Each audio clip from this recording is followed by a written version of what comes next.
My inner angsty teen self is gonna love this one. I'm Micah, a licensed therapist, and here we like to talk about horror and mental health. Today we're talking about one of my personal favorites, Donnie Darko. This film has multiple possible interpretations, which is one of the reasons why I love it. It's arguably unclear if at any point Donnie is experiencing something supernatural or if he is experiencing psychosis. Real quick, psychosis is a feature of a number of mental health disorders. Probably one of the most commonly associated is schizophrenia. Psychosis refers to a loss of connection with reality, which can manifest in multiple ways, but we'll get to that. First, the story. Donnie is a troubled and intelligent teenager in the 1980s. I think this is set in like 88. He's got a sleepwalking problem. In his dreamlike state, he is led away from his home and is told that the world will end in 28 days, 6 hours, 42 minutes, and 12 seconds. He writes down on his arm at some point. He wakes up at a golf course. He walks home and learns that whatever just happened saved his life. A jet engine fell from nowhere and landed on his house, went straight through his room. Upon his return, we meet his family: a mother, a father, a teenage sister who I think is older than him, and then a younger sister. Frank is a pretty scary rabbit man that is behind the voice that led Donnie away. Donnie continues to see Frank. During the course of the movie, Donnie sees a therapist. And the therapist does later report that she believes he is experiencing the development of paranoid schizophrenia. Paranoia refers to a fear of others or something being out to get you. And through the course of the story, Donnie also forms a relationship with a girl named Gretchen, another troubled teenage soul. In one of these interactions with Frank that Donnie experiences, he is told about time travel, which sparks his interest and leads him to try to discuss this with his science teacher. He is given a book by the science teacher that was written by a former science teacher. This person is referred to as Grandma Death by the locals. She's just an older lady who, little eccentric. Donnie keeps having these sleepwalking episodes and, seemingly under the influence of Frank, vandalizes his school by breaking in and busting a water main with an axe, causing major water damage. Words "they made me do it" are spray painted on the concrete.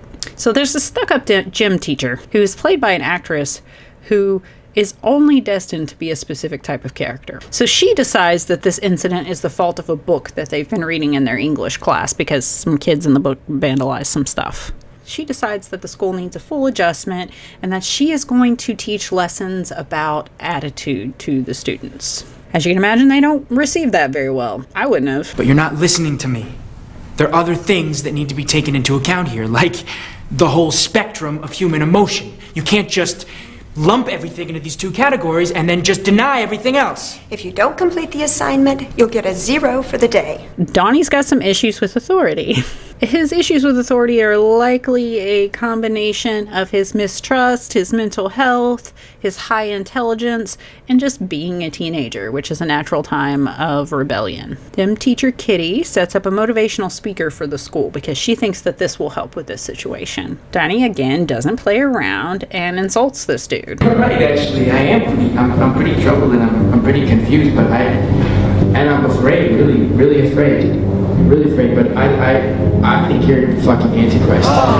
Later, he finds the dude's wallet that he left behind, and in one of his sleepwalk states, he is influenced by Frank to go and burn dude's house down. The fire results in a lot of child pornography being discovered in this dude's house, revealing the true nature of this dude. Donnie was not wrong. All of this results in Donnie's mother being asked to travel to chaperone his sister's dance troupe because gym teacher Kitty was in charge of that originally. Gym teacher Kitty has decided she's going to stay and testify on this dude's behalf. There's two teenagers, Donnie and his sister, in a big old house alone, and they decide to have a Halloween party.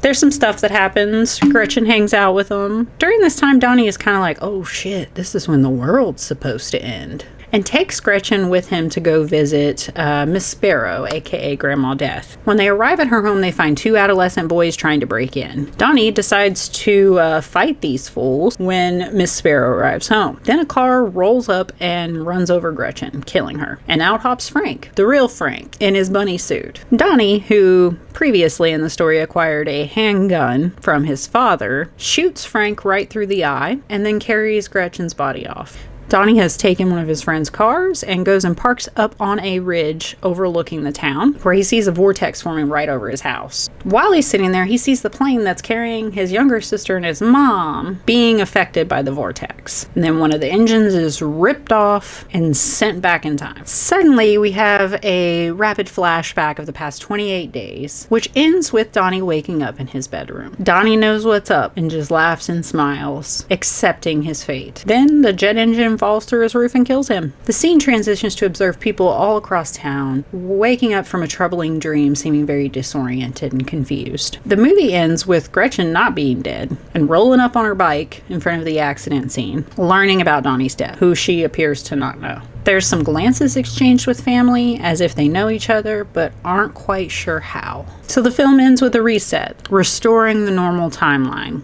If you're following the time travel story, then that means that Donnie's death was a sacrifice that allowed for the universe to reset and for everyone to not know of the previous events. But they were still subtly affected by Donnie's presence in their life. In the end, it does transition to, is it schizophrenia? And I feel like the whole time travel thing really comes to light and becomes very glaring in this part. And it suggests that Donnie's sacrifice was essential for the universe to continue. On the flip side, the belief of sacrificing yourself for the greater good to this extent could be tied to the delusional behavior of someone who is experiencing schizophrenia. I personally believe that the story is intended to be about time manipulation and time travel. I think that the schizophrenia symptoms are kind of a red herring. But if that was not the case, let's talk about this as if Donnie was not the savior of the universe and is really just mentally very unwell. Before we look at the schizophrenia, I do want to look at sleepwalking. So it's considered a parasomnia, which is likely due to a disruption during the sleep cycle at a very specific point. It's not necessarily more common in people with schizophrenia, but it is more common in people with mental health issues in general, like anxiety and depression, PTSD. There's some medications that can increase the risk, as well as stress, and Donnie is a stressed boy. So back to schizophrenia. Some of the symptoms that can be observed in Donnie include hallucinations. Donnie is experiencing auditory and visual hallucinations,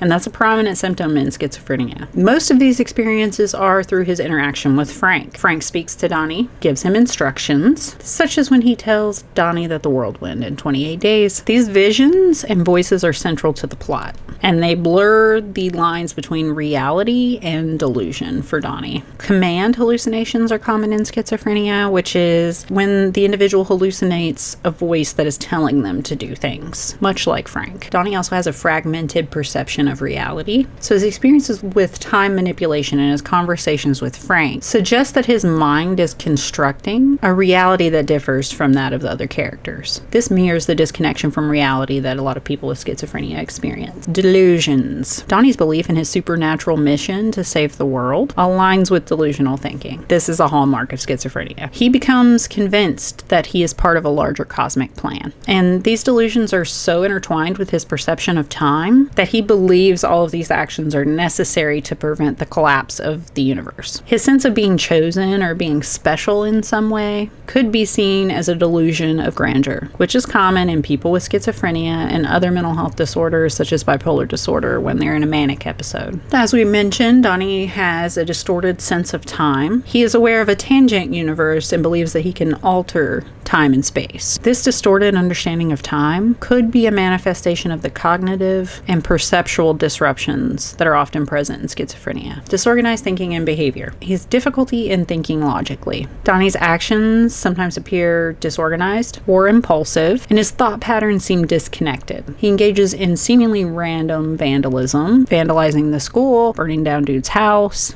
without a real clear motivation at first. Later in the film, we learn that he believes these actions are connected to his larger goal. Erratic behavior. We kind of mentioned erratic behavior, you know, the violent outbursts, the sleepwalking, conversing with Frank, vandalizing the school. This behavior may reflect a loss of control. He shows these signs of detachment and social withdrawal. He is distant from family and friends and often acts in ways that seem cold or disconnected. People with schizophrenia often struggle with forming meaningful relationships. This is is due to difficulty with emotional regulation and communication. Donnie isolates himself further as he becomes increasingly absorbed in his delusions and his belief of his supernatural mission. Affective flattening. Sometimes Donnie's emotions seem very flat and inappropriate, especially in situations where others might expect a stronger reaction or a different response. This is where a person may exhibit very limited emotional reactions, which again makes it harder for people to connect with them, tying back into the isolation piece. Self-destructive behavior. So he exhibits some risk-taking and potential suicidal thoughts. He is willing to risk his life for this potential hallucination that he's experiencing, and eventually does. And schizophrenia can sometimes lead to suicidal ideation and reckless behavior, especially when the individuals feel disconnected from reality or experience intense emotional pain that is usually from their delusions or hallucinations.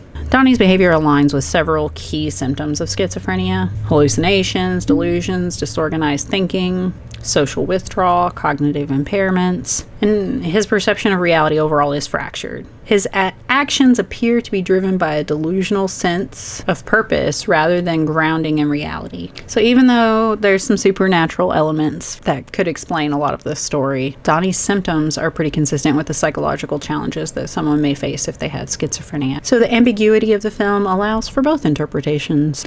Donnie as a person who suffers with mental illness, or Donnie as a character caught in a cosmic supernatural battle. I love this movie. I think it does the whole what the fuck is going on perfectly. If you or anybody you know is struggling with your mental health, I've added some resources down below. What do you think about Donnie Darko?